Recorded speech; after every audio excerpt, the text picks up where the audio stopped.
नमस्कार, स्वागत है आपका बोलता हिमाचल पर। आज है 23 नवंबर 2022 और हिमाचल प्रदेश की आज की सबसे बड़ी खबरें हम आपके लिए लेकर आए हैं। हमेशा की तरह आप इस वीडियो को लाइक कर दीजिएगा। चैनल पर नहीं जुड़े चैनल को आप सब्सक्राइब करना ना भूलें। पेश है आज की सबसे बड़ी खबरें।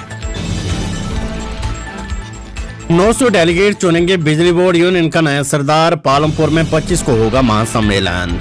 प्रदेश भर से करीब 900 डेलीगेट बिजली बोर्ड राज्य कार्यकारिणी का फैसला करेंगे। इस दौरान प्रदेश अध्यक्ष समेत अन्य पदों का फैसला होगा। बोर्ड की नई कार्यकारिणी के लिए चुनाव प्रक्रिया 25 नवंबर से शुरू होगी।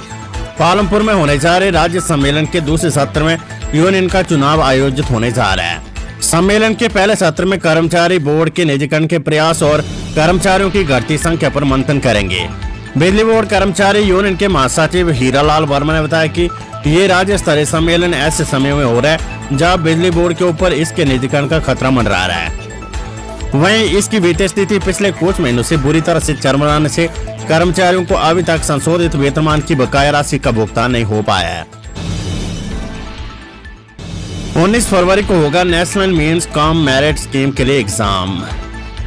National means cum merit scheme के तहत प्रदेश के स्कूलों में SCERT सोलन की ओर से ऑनलाइन एग्जाम करवाया जाएगा। इसके लिए परीक्षा का शेड्यूल जारी किया गया है।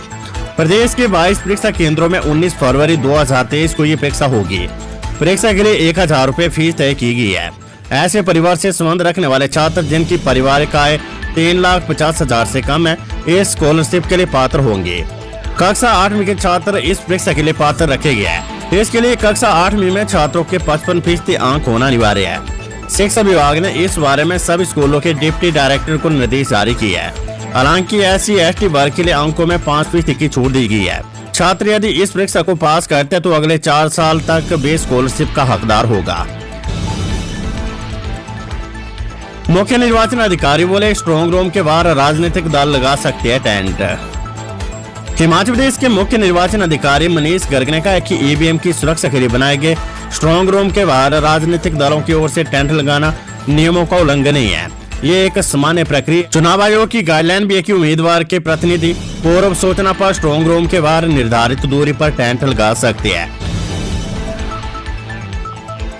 PG के पुराने पैटर्न की परीक्षाएं दिसंबर में, सिलेबस को 30 नवंबर तक पूरा करने के निर्देश।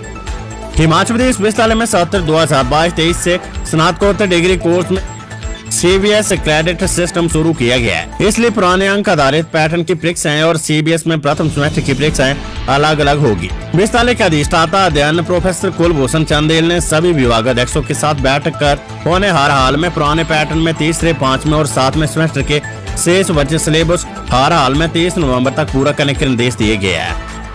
विभागाध्यक्षों के अनुसार सभी PG कोर्स का 80% सिलेबस पूरा कर लिया गया है। PG के पुराने सिस्टम में तीसरे, 5वें और 7वें सेमेस्टर की परीक्षाएं विश्वविद्यालय 15 दिसंबर से शुरू करने की तैयारी कर रहा है।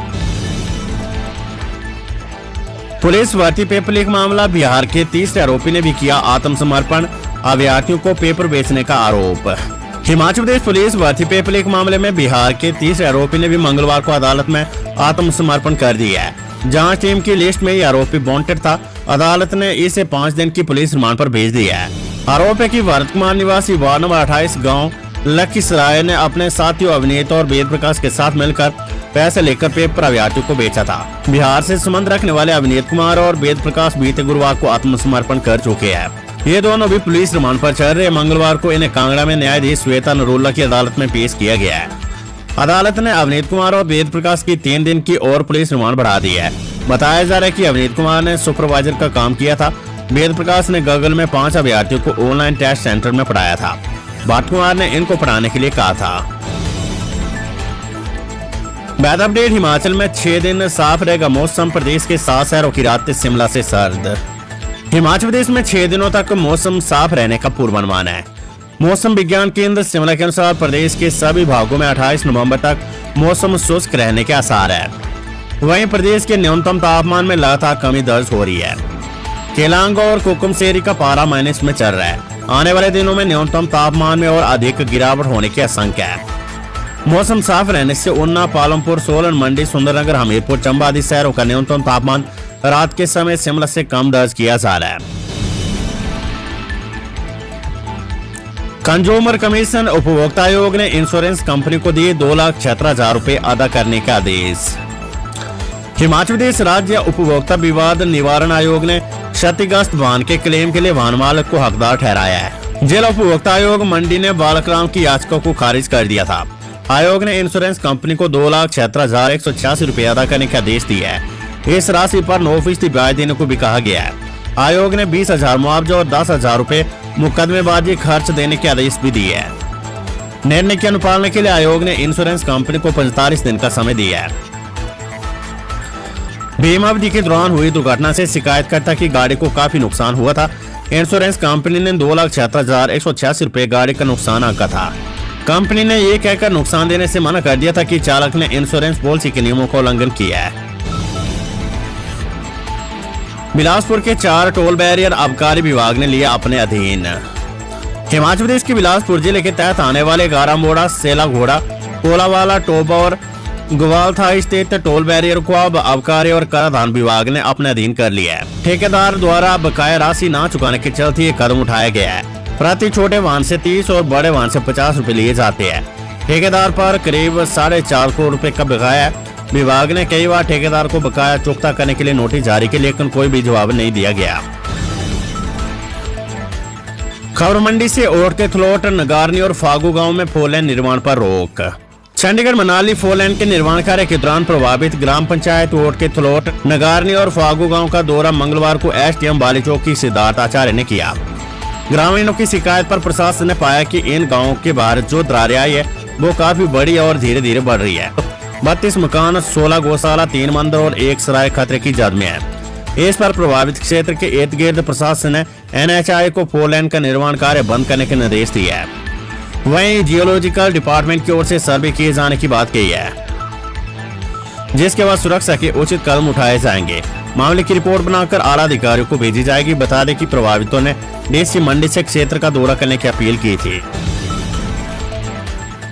बद्दी में नकली दवा कारोबार का भांडाफोड़, गोदाम और फैक्ट्री सील, उत्तर प्रदेश से भी जुड़े तार। औद्योगिक क्षेत्र बद्दी में राज्य दवा नियंत्रक प्राधिकरण ने नकली दवा निर्माण में लगे एक गिरोह का भांडाफोड़ किया है। मंगलवार सुबह प्राधिकरण की टीम ने बद्दी बैरियर पर छापेमारी के दौरान एक कार से भारी मात्रा में नकली दवाओं की खेप बरामद की है। इसके बाद प्राधिकरण की टीम ने बद्दी में एक गोदाम और नकली दवा निर्माण करने वाली फैक्ट्री में दबिश देकर इस धंधे का पर्दाफाश किया है। फैक्ट्री से भारी तादाद में नामी कंपनियों के नाम से निर्मित नकली दवाएं बरामद हुई है। राज्य दवा नियंत्रक नवनीत मुरवा ने नकली दवा गिरोह के खिलाफ ड्रग एंड कॉस्मेटिक एक्ट के तहत कार्यवाही शुरू कर दी है। खबर हाईकोर्ट से दुराचार के मामले से जुड़े मामले में 2 डॉक्टरों की जमानत याचिका खारिज। हिमाचल प्रदेश उच्च न्यायालय ने नाबालिग से दुराचार के आरोप से जुड़े एक मामले में 2 डॉक्टरों की जमानत याचिका खारिज कर दी है। न्यायाधीश सत्येन वैद्य ने अभियोजन पक्ष द्वारा न्यायालय के समक्ष पेश किए गए रिकॉर्ड का अवलोकन करने के पश्चात पाया कि प्रथम दृष्टया दोनों आरोपियों का इस अपराध में शामिल होना प्रतीक होता है, जिस कारण उन्हें जमानत पर छोड़ा जाना कानूनी तौर पर वाजिब नहीं होगा। अभियोजन पक्ष द्वारा न्यायालय को बताया गया कि दोनों आरोपियों ने नाबालिग से दुराचार किया, जिस कारण पुलिस स्टेशन पोंटा साहिब में दोनों आरोपियों के खिलाफ भारतीय दंड संहिता की धारा 376, 506 व पोक्सो एक्ट की धारा 6 के अंतर्गत मामला दर्ज किया गया है। राजीव शुक्ला बोले, हिमाचल में 50 से ज्यादा सीटें जीतकर सरकार बनाने जा रही है कांग्रेस। कांग्रेस के प्रदेश प्रभारी राजीव शुक्ला ने मंगलवार को पार्टी प्रत्याशियों के साथ बैठक कर चुनावी फीडबैक लिया है। बैठक में सभी प्रत्याशियों ने बारी बारी फीडबैक दिया और आश्वस्त किए कि प्रदेश में कांग्रेस पूर्ण बहुमत से सरकार बनाएगी। वर्चुअल माध्यम से हुई बैठक में प्रदेश सह प्रभारी तेजेंद्र बेटू और छत्तीसगढ़ से विनोद वर्मा शामिल हुए। फीडबैक लेने के बाद राजीव शुक्ला ने सभी को बीजे भाव का आशीर्वाद दिया है।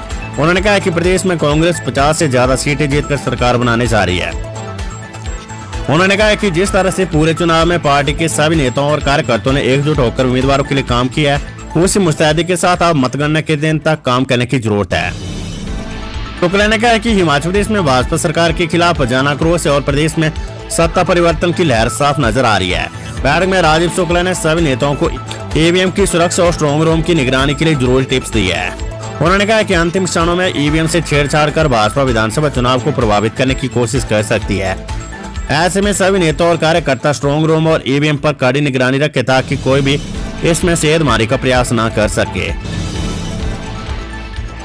कॉलेज शिक्षकों को भी बायोमेट्रिक मशीन पर लगानी होगी हाजिरी, शिक्षा निदेशालय ने जारी किए निर्देश। हिमाचल प्रदेश के कॉलेज शिक्षकों के लिए भी बायोमेट्रिक मशीन पर हाजिरी लगाना अनिवार्य कर दिया गया है। उच्च शिक्षा निदेशालय ने सभी डिग्री और संस्कृत कॉलेज के प्रिंसिपलों को इस बाबत निर्देश जारी कर दिए है। 2 दिन के भीतर खराब पड़ी मशीनों को दुरुस्त करवाने के लिए कहा गया है। हिमाचल हाईकोर्ट की सख्त टिप्पणी के बाद शिक्षा विभाग ने हरकत में आते हुए बंद पड़ी बायोमेट्रिक मशीनों को ठीक करवाने की प्रक्रिया शुरू कर दी है।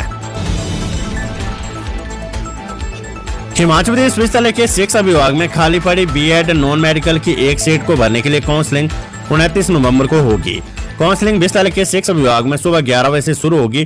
पात्र उम्मीदवार 26 नवंबर तक विभागीय ईमेल के लिए आवेदन कर सकते हैं। विभागाध्यक्ष प्रोफेसर राजयात्री ने बताया कि बीएड नॉन मेडिकल की एक सीट को भरने के लिए काउंसलिंग 29 नवंबर को होगी। उन्होंने बताया कि बीएड की प्रवेश परीक्षा में प्राप्त अंकों के आधार पर प्रवेश प्रक्रिया अमल में लाई जाएगी। आईजीएमसी में अब नहीं रुकेंगे कर्मियों के तनख्वाह संबंधी बिल। आईजीएमसी में कार्यरत सैकड़ों कर्मचारियों के तनख्वाह और अन्य रूटीन बिलों को अब नहीं रोका जाएगा। सोमवार को आईजीएमसी में कॉलेज प्राचार्य डॉक्टर सीता ठाकुर की अध्यक्षता में हुई बैठक में फैसला लिया गया है। प्राचार्य ने अधिकारियों को निर्देश दिए कि कोई भी किसी भी अधिकारी के काम में दखल नहीं देगा। आईजीएमसी में आउटसोर्स, चतुर्थ श्रेणी और लोकमित्र कर्मचारियों के वेतन संबंधी मामले लटके पड़े हैं। कुछ कर्मियों को 2 माह से तनख्वाह नहीं मिली है। इसके अलावा कंपनियों के बिल भी रोके जा रहे हैं। ऐसे में कंपनी के तहत रखे गए कर्मचारियों को मानदेय समय पर नहीं मिल पा रहा है। कंपनी और कर्मचारियों को पेश आ रही परेशानी की शिकायत कॉलेज प्राचार्य तथा एमएस का पदभार संभाल रही डॉक्टर सीता ठाकुर से की थी। इसके बाद सोमवार सुबह 11 बजे अस्पताल के कमेटी हॉल में बैठक हुई। इसमें इन मुद्दों को लेकर चर्चा की गई। बागियों पर कांग्रेस की कार्यवाही, सराज कांग्रेस के 3 नेता 6 साल के लिए पार्टी से निष्कासित।